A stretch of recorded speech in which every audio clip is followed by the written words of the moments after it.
All this. Well, I suppose a lot to I think I'm Not credited with the endless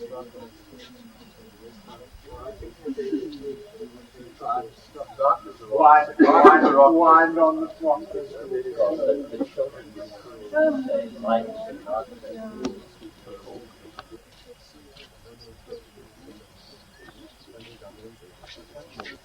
is just a determination to explore, and then a realization that nobody really knows much about this. It's like most things. People don't really know much about anything. And that it's a perfectly reasonable move to be self-reliant. And so be self-reliant and explore. And keep your mind open and your powder dry and your boat in your hip pocket. And be nobody's fool. At some point, I think in this, it was said, or I considered the possibility of another bumper sticker, the one which says, psychedelic or clueless, because it sort of seems to divide down that way. Armchair philosophizing of all varieties is pretty one-dimensional.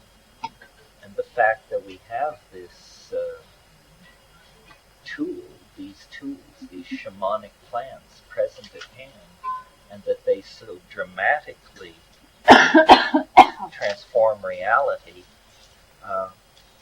the whole motivation for my career is just, I cannot imagine people going from the cradle to the grave without ever finding this out.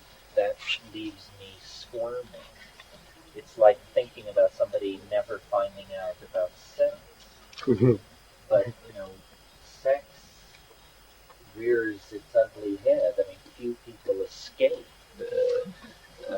Sooner or later, salamanders remain fish-like as long as there's a river around. It's not till the river dries up, even after being fish for 40 generations, that they discover that in a crisis of dryness, they in fact sprout legs and hike into the woods.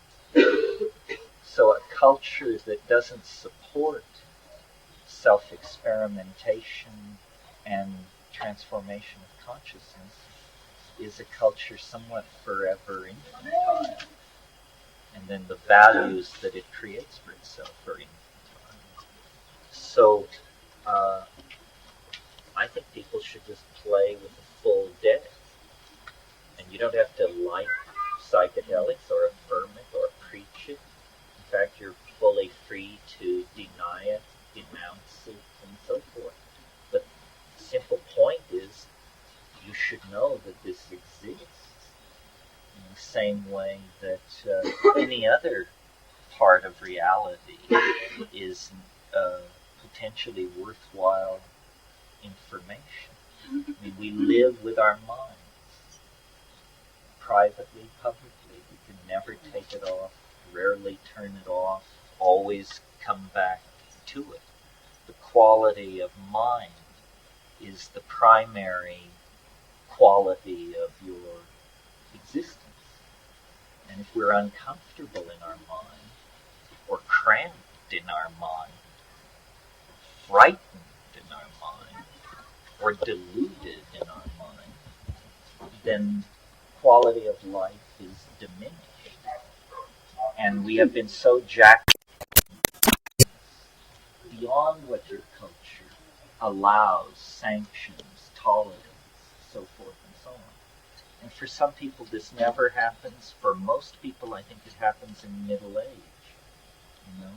After they've made all the blunders and paid all the bills, then they suddenly realize culture was not my friend. It used and abused me, and now I can eject it out the other end. Youth now has no excuse or reason to make that same mistake. There are plenty of examples all around.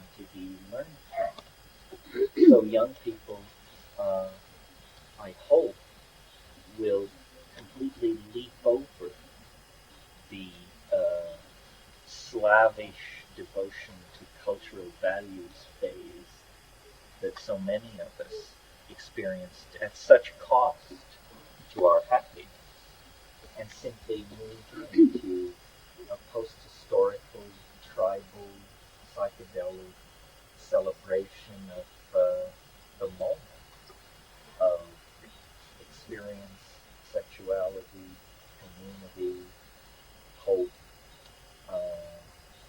destiny. And regardless of what you think of psychedelics or drugs or any of that, consciousness is got to be what the human journey through time is about.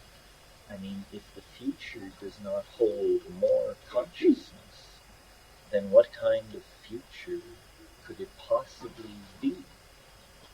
So, if we take ourselves and the world seriously, then the idea that there are ways to expand consciousness means there's almost a moral obligation to explore them. Otherwise, we are slipping backward. You know, if the world is not being born to transformation through consciousness, then it's dying under anesthesia. There's no in between, no equilibrium.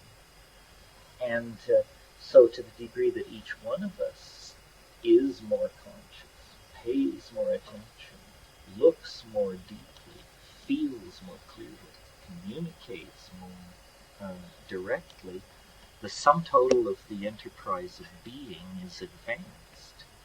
Because remember, what nature treasures, produces, and strives after is novelty. And the coordination of novelty in the domain of feeling, a nexus of feeling, and a perceiving and appreciating mind.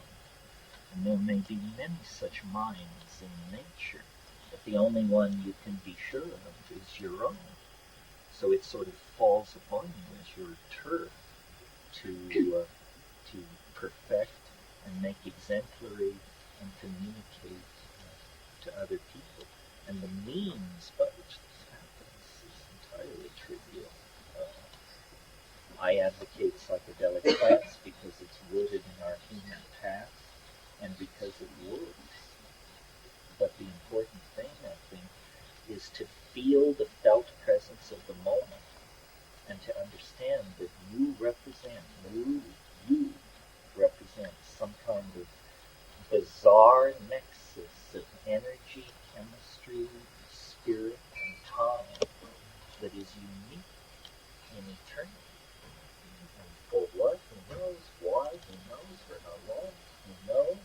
But the important thing is, as long as it's happening, it represents opportunity. And a unfolding dimension of hope is what a human existence is meant to be. Thank you very much. Drive safely, and I very much appreciate all of you. Come on,